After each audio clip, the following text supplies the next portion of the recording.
Olá, seja bem-vindo a mais um Bahia da Gente. Todos nós somos dotados de inteligência, mas como estimular as múltiplas inteligências?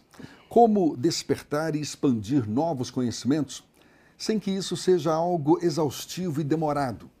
Existe uma forma para um melhor conhecimento de nós mesmos e assim ampliar nossas percepções e otimizar nossos resultados? Esse é o foco de uma técnica que vem sendo aplicada em Salvador, principalmente em pessoas com déficit de aprendizagem.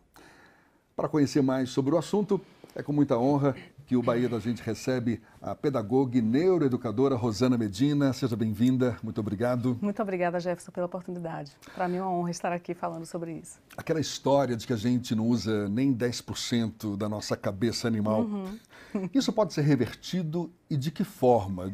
Sim, isso deve ser revertido, né? A partir do momento em que a gente analisa o modo como o aluno aprende, as estratégias mentais que ele usa para se concentrar, para entender melhor dos assuntos, a gente consegue estimular direta e especificamente esse aluno. Cada aluno é um aluno. Cada aluno é um aluno.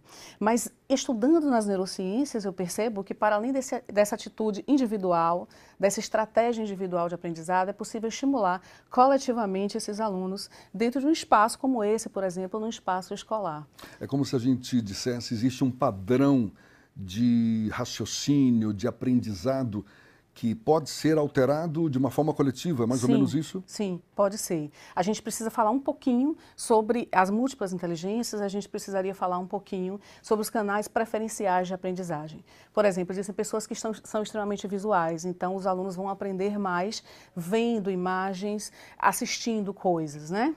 Esse aluno, geralmente, ele fala mais rápido, ele tem uma escrita muito boa, porque ele escreve exatamente como ele enxerga as coisas.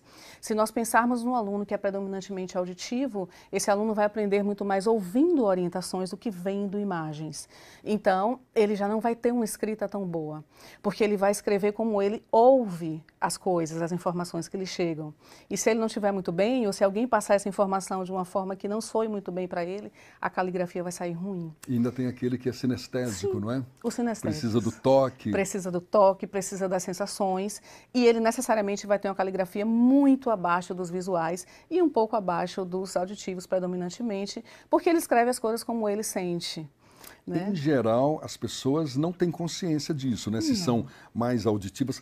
Aliás, todos são auditivos, visuais, sinestésicos, uns mais naquela área específica, não é? Isso, existe Agora, sempre uma que se destaca. Exato. Agora, as pessoas, em geral, elas têm consciência disso?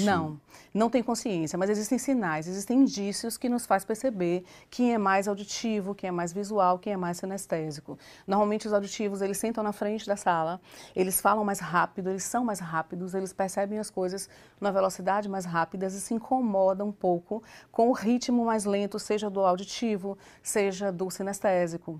Então, o auditivo, em geral, ele fala sempre coisas ligadas, eu ouço você, eu preciso ouvir o que você está falando, são indícios de que ele é predominantemente auditivo.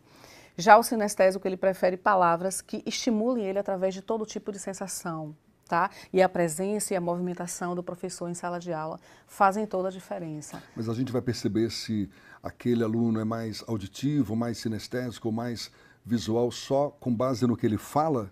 Não, a postura dele, a caligrafia, a fala, o modo como ele responde, o tempo como ele responde as coisas. Se ele for muito rápido, ele tem uma probabilidade muito maior de ser mais visual. Os auditivos já são meio padronizados, organizados sistematicamente, muito diferente dos sinestésicos que fogem a esse padrão. Mas esse é o único critério, a única referência que se tem para, a partir daí, expandir essa capacidade de aprendizagem? Eu diria que esse é uma grande sacada do professor quando consegue entender a quantidade de visuais que ele tem numa turma, a quantidade de auditivos e de sinestésicos que ele tem numa turma. Porque nós temos inteligências múltiplas, observe, você começa a falar dessas inteligências. E o que acontece? Como que nós temos múltiplas inteligências e boa parte das avaliações dos alunos são feitas apenas em provas escritas ou faladas, né? Em alguns casos, somam-se ali alguma nota falta de projeto integrador dessas disciplinas, né? Mas o que acontece? São essas percepções que precisam ser estimuladas. A partir do momento em que o professor conhece isso, ele poderia elaborar também, a escola poderia, em parceria com o professor, elaborar atividades avaliativas, valendo nota, que estimulassem mais, por exemplo, os sentidos dos sinestésicos. Eles dariam um retorno muito maior do que numa prova escrita ou falada. Só que não é o que acontece. Não é o que acontece. Os auditivos dariam um show de aula de qualquer disciplina, porque eles conseguem falar muito melhor do que os outros. E os visuais são extremamente organizados e fariam uma aula perfeita do ponto de vista de organização, de critério, de imagens e de beleza. Então, a gente parte daí, é claro que isso não é tudo, mas a gente parte daí para já começar a entender um pouco mais individualmente do aluno. É onde entra você aplica uma técnica, você hoje Sim. atua no Colégio Damasceno, não é Isso. Que funciona no subúrbio de Isso, Salvador. em plataforma. Uma técnica intitulada entrelaçamento cerebral. Isso. Que consiste em quê?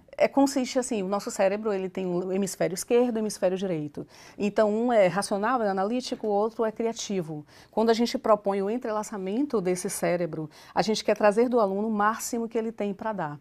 Essa técnica de entrelaçamento cerebral ou neural é aplicada através do uso de mapas mentais, onde o aluno consegue sistematizar todo o conteúdo das disciplinas que ele recebe uma vez por semana. É como se ele tivesse um grande resumo daquelas matérias e ele consegue trazer à tona tanto a parte criativa do que ele aprendeu e vivenciou, quanto a parte analítica e técnica de cada assunto. São pequenos gatilhos mentais que estimulam o aprendizado desse aluno, que faz com que ele interaja com esse aprendizado e consiga ter melhores notas, um desempenho maior, inclusive sem a necessidade de estar estudando apenas nas vésperas das avaliações. Gatilhos mentais Sim. que levam em conta essa característica mais... Fulano é mais visual, mais sinestésico, mais auditivo? Não, nesse caso não.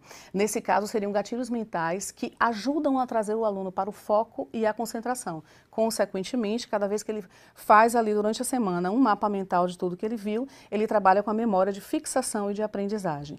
No caso dessas percepções, se visuais, auditivas ou sinestésicas, servem para que o professor possa traçar um mapeamento da turma e saber como se conduzir diante desse aluno da melhor forma possível, estimulando, trazendo ele para perto dele e para melhores resultados. Uma técnica que tem como principal objetivo o quê? Melhorar o aprendizado, o crescimento de cada um. Com certeza. E não é difundido isso, não é? A gente é. não percebe que esteja presente nas escolas. Pelo contrário, não é? Existe mais uma padronização do próprio ensino. Sim. Como é que você avalia isso? Então, eu acho que nós ainda estamos trocando o pneu com o carro em movimento, né? As demandas da escola são muitas, ainda mais agora com as novidades, as exigências do BNCC. Então, as escolas têm que estar alinhadas e enquadradas dentro dessas novidades, que trazem uma preocupação socioemocional muito interessante com relação ao aprendizado do aluno. Entende-se hoje que o aluno, para aprender, ele tem que estar bem emocionalmente, né? E tem que se levar em conta as condições emocionais, familiares, ambientais desse aluno. Que bom. É uma técnica que dá certo para pessoas com déficit de aprendizagem também? Também. Vai responder com mais detalhes daqui a pouquinho, já, sim. no próximo bloco aqui no Bahia da Gente. Hoje com Rosana Medina, pedagoga e neuroeducadora, levando esse papo conosco. É um instante só.